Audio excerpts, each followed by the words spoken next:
Music মানে শুধু acoustic না, sometimes it's more than life.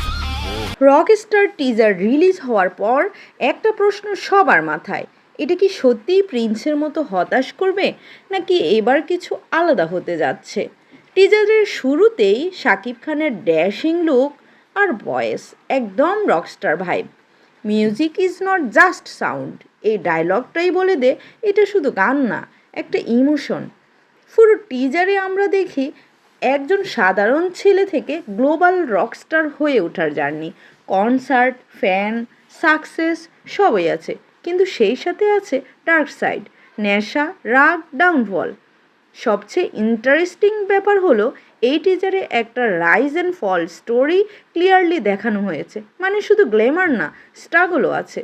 মিউজিকের কথা বললে রক অ্যান্ড মেটাল স্টাইলের পাওয়ারফুল বিজিএম, যা একদম থিমের সাথে পারফেক্টলি ম্যাচ করেছে। লাস্টে আবার একটা ইমোশনাল টাচ যা মাইন্ডে থেকে যায়। রেড, ব্লু আর নিয়ন লাইট, একদম ইন্টারন্যাশনাল ফিল। কিছু সিনে এআই বা বিএফএক্স লাগতে পারে, কিন্তু ওভারঅল লুকটা স্টাইলিশ। কিন্তু আসল প্রশ্ন, এই টিজার কি শুধু হাইপ, নাকি সত্যিই ভালো কিছু আসছে? এক কথায় রকস্টার প্রিন্সের থেকে প্রমোশনে অনেক এগিয়ে। এখন দেখার বিষয় মুভিটা সেই এক্সপেকটেশন ধরে রাখতে পারে কিনা। তোমার কাছে টিজারটা কেমন লেগেছে কমেন্টে জানাও।